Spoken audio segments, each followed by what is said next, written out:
When this Jaguar XF arrives in the States next year, no one will ask, is it the new Jag?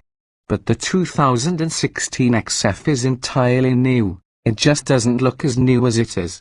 When the XF first debuted in late 2007, it broke Jaguar sedans away from the old world aesthetic they'd been mining since the 1960s. Gone were the four-round headlights, the lavish chrome, and the slavish devotion to the British firm's heyday. It was the new Jaguar. We were so smitten by the XF's design and the dynamics, that we put it on our 10 best list in 2009.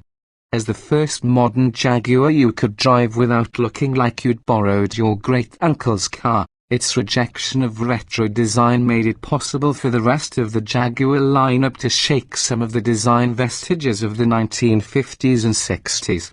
But as the XF enters its second generation, it has emerged looking a lot like its predecessor, which is now an old Jaguar.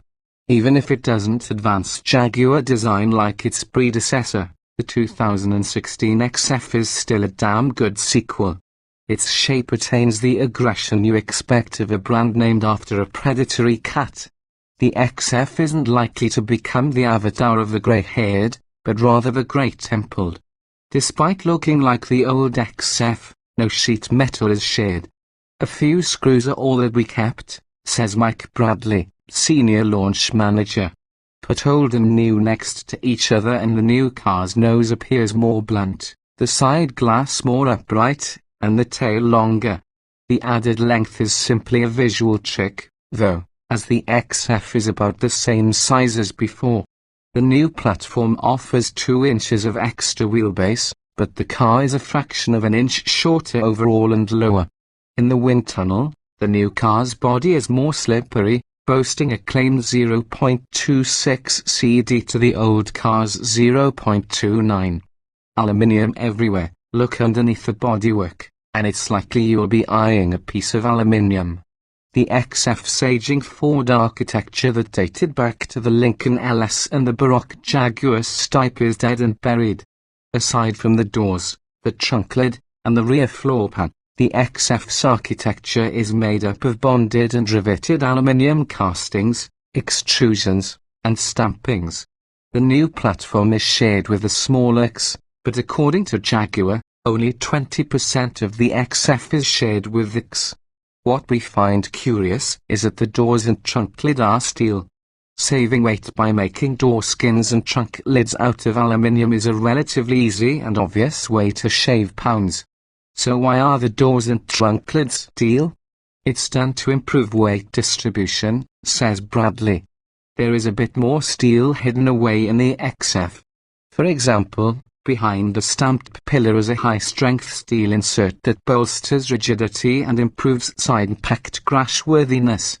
A cast magnesium crossbar hides behind the instrument panel and another cast magnesium piece ties together the front structure. In all, the XF's unibody is said to consist of 75% aluminium and be 28% more rigid. In all-wheel drive V6 guys, the car will weigh 265 pounds less than before, which would put it at about 4,150 pounds. The last supercharged AWD XF we weighed came in at 4,385. Powering up. When the XF goes on sale next year, the available engine will be the current XF's 3.0-litre supercharged V6. In base versions, the 60-degree V6 again inhales from a twin-vortex supercharger, as its thirst slaked via direct fuel injection, and turns out 340 horsepower and 332 lb-ft of torque. This model, dubbed the XF 35 tons, will start at $52,895, a price drop of about $5,000 from the last year's V6 XF. A 380 horsepower version of the same V6 as seen in the F-Type will be available, too. Mechanically identical to the 340 horse version, the extra power is due to zeros and ones and not any physical differences. Jaguar didn't reveal what the 380 horsepower option will cost in the 35 tons, but the sportier XFS with the higher output 6 will start at $63,695. All-wheel drive will be optional. The rear-based all-wheel drive system is similar to its predecessor and can send power forward on demand, but the transfer case now has a chain drive instead of gears. Quiet operation is said to be the major advantage of the chain, but it's also 16% lighter and 10% more efficient. Moving out, over the road, the XF is quiet, even with the 2.0-litre turbodiesel that Jaguar had us sample first. A cold start did make us think that it might be powered by a vibrating iPhone, but once warm and on the road its NVH lessened considerably. This diesel is part of Jaguar's in-house engineered Ingenium engine family. When the diesel arrives in the States in the middle of 2016, it will have 180 horsepower and 317 lb-ft of torque, and may surpass 40 miles per gallon on the highway. Jaguar hasn't announced pricing for the diesel, but it did promise that it will start at less than $50,000. We also experienced the supercharged V6s that will go on sale first. We drove both rear and all-wheel drive versions in the 380 horsepower tune. Equipped with a balance shaft, the V6 doesn't make much noise, even as it spins right past its 6,000 revolutions per minute red line and hits its governor near 7,000 revolutions per minute. There's a mellow rumble from the engine, but no supercharged whine. The 8-speed automatic transmission snaps off shifts quickly and with ease. In Jaguar's estimation, an all-wheel drive 380 horsepower V6 will run from 0 to 60 miles per hour in 5.0 seconds. We figure it'll be a bit quicker. In our last test of a 340 horsepower 2015 XF with AWD, we managed a 0 to 60 time of 5.3 seconds. When asked about the possibility of V8 versions, Jaguar reps smirked, but aren't ready to confirm anything. Some of what the XF shares with the Nukes is in the chassis. The independent rear suspension, made mostly of aluminium, comes from the X. In front, the double wishbone is an adapted version of what's in the F-Type. 2 suspension setups will be offered, a standard version with conventional shocks and an optional one with electronic shocks that can adjust damping on their own or via driver input. The roads in Spain where we sampled the cars are glassy smooth, the country apparently having spent its last euro on road construction, so it's difficult to judge the ride quality. On these roads, the XF is taut, but never harsh. Body control is excellent and the XF drives smaller and feels lighter than the German cars in its class.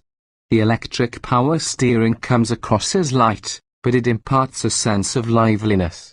While our European market test cars were equipped with summer tires, American versions will get all-season rubber that likely will reduce grip and steering feel, but we'll have to wait and see. It is theoretically possible to order summer tires for the XF, but Jaguar reps tell us it'll be a special order situation.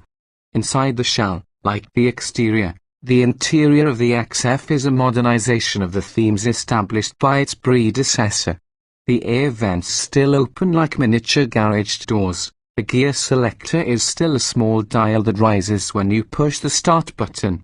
In the center of the instrument panel is a large touchscreen that features Jaguar's latest infotainment system, in control. On the standard version, phone, audio, and navigation functions, as well as the home screen, have a button for quick access. Once within the system though, there are no redundant controls, so you have to tap the screen to enter a point of interest into the navigation system or tune in a radio station. Response time is good, but it would take some getting used to before we were comfortable using it in traffic. Below the big touch screen are actual buttons that manage the climate control system. We'd rather have volume and tuning knobs than VAC buttons. Some audio functions can be controlled via the steering wheel buttons, but we adjust the radio far more often than the climate control. An in-touch Pro system with greater functionality will be optional.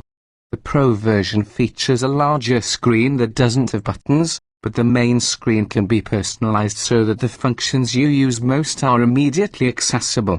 Opting for InTouch Pro also replaces the mechanical gauges in the cluster with a large configurable TFT screen that can display a large map from the navigation system, and it can show several different gauges that mimic mechanical gauges. Switch the car to dynamic mode in the speedo and tachometer trade places, with the tach taking center stage. In-car Wi-Fi will be available, and the XF also will feature an app that allows the owner to monitor the car's mileage, whereabouts, and fuel level. The app will also allow you to start the car, set the interior temperature, turn on the heated or cooled seats, and lock and unlock the doors. Tesla and other manufacturers have offered these capabilities for a couple of years, but they're new to Jaguar. Without a formal comparison test, and without driving the finalized US version, we're not quite ready to lock in the XF's position in the mid-size luxury sedan segment. But we can say that the new XF feels more live, involving, and playful than the usual suspects from Germany: the Audi A6, BMW 5 Series, and the Mercedes-Benz E-Class. While it isn't as aggressive as the sports car-upping Cadillac CTS Sport, and its primary controls lack the dogged alertness of the Cadillacs, it's not far off. It does have a more pleasing interior than the CTS, and the supercharged V6 is smoother, if not as powerful, than the American car's twin-turbo 6. But this is just the first version of the new XF. Sportier and more powerful versions are undoubtedly on the drawing board.